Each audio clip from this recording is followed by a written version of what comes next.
back to my channel. So today I'm going to be showing you how to create a hamster travel cage. Now the one I'm showing you is mainly for short journeys, so if you're taking a hamster to the vet or something, because the travel cages that I'm using isn't that big.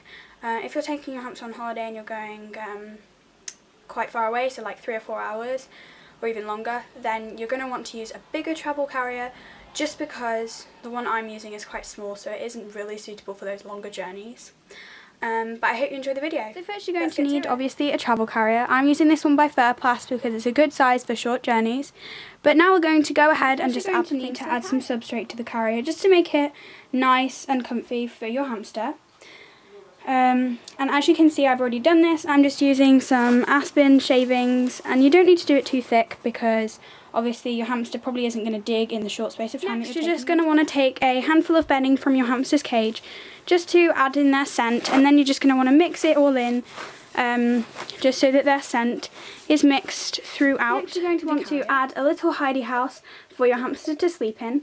But before we do this, you're just going to want to add in some bedding.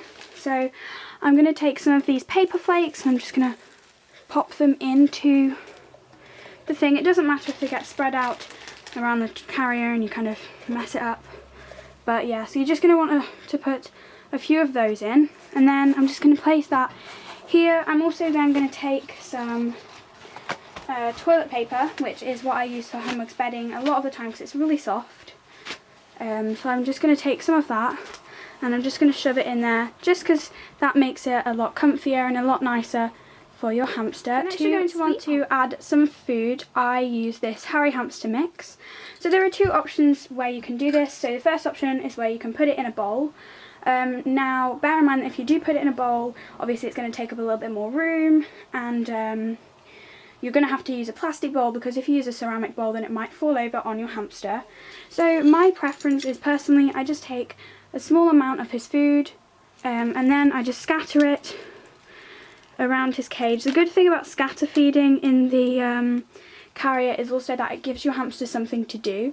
So I would always advise that you use scatter feeding if you're going on only a short journey. The next thing, which is super important, is a water source.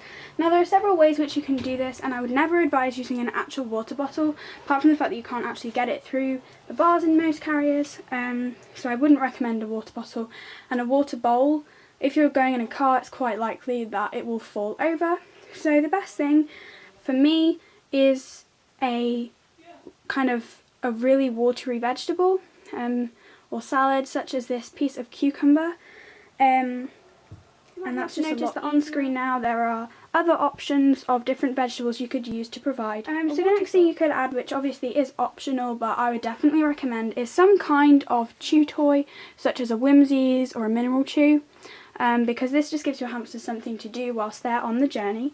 So I'm just going to take this great mineral chew, which actually was featured in my last haul video, which was I think last weekend, but he actually really likes it, which is super good. So I'm just going to go ahead and pop this in this. Again, this is definitely optional, but you could add some kind of toy such as this tunnel, just to keep them a little bit more occupied. Now this isn't actually big enough for a Syrian hamster, I don't think. Well, it might be actually, but I'm just going to add it in anyway. I'm just going to pop that there. And then your hamster travel carrier. This tutorial came in handy for if you ever need to take your pet to the vets or anything. Now I hope you're all really excited because starting from next Monday I'm going to be starting my Halloween series, and I'm going to be posting videos every single day from Monday to Sunday. And they're all going to be Halloween themed except one. So I hope you're all excited, guys. Bye!